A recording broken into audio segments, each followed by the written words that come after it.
Alors Charles Leclerc revient sur ses problèmes avec la Ferrari F1, l'hydraulique dans le collimateur.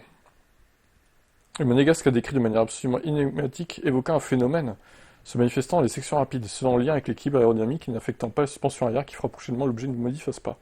Suite à ces commentaires, ces pages ont suggéré un problème de vidange d'essence en cas de faible niveau d'essence et de forgés latéraux.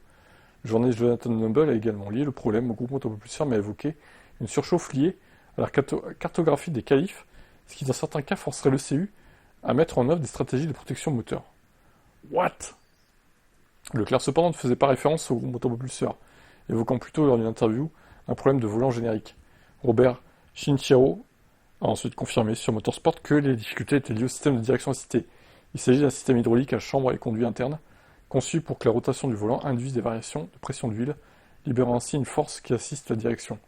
Les virages à grande vitesse cités par Leclerc dans sa plainte sont ceux où la voiture connaît une accélération latérale maximale et une charge aérodynamique maximale, exigeant un effort maximal de la part du pilote et de la direction assistée. L'apparition de ce problème uniquement sur certains circuits serait due à la présence de virages rapides où les conditions sont extrêmes, comme ça s'est produit à Spa, à Silverstone, et pourrait se reproduire à Spa du coup.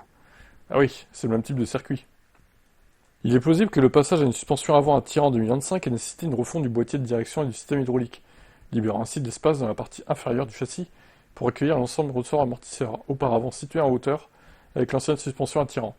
On peut se demander si la refonte potentielle de la direction assistée n'a pas engendré des problèmes de jeunesse qui se sont manifestés qu'en piste. Oh bah sûrement. C'est totalement possible. Le problème ne réside pas dans un effort physique insupportable pour le pilote, mais plutôt dans les sensations transmises par le volant. Contrairement aux voitures de route et une Formule 1, en Formule 1, on roule constamment à la limite de l'adhérence, qui exige une perception précise. L'assistance de la direction assistée doit donc être aussi progressive et linéaire que possible, afin de permettre au pilote une lecture précise des forces agissant sur les roues avant.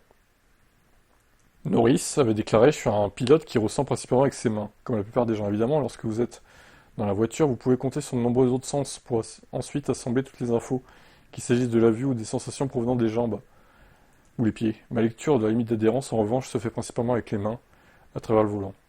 Une question de sensibilité personnelle, donc, qui expliquerait la plus grande intolérance manifestée par Leclerc par rapport à Hamilton.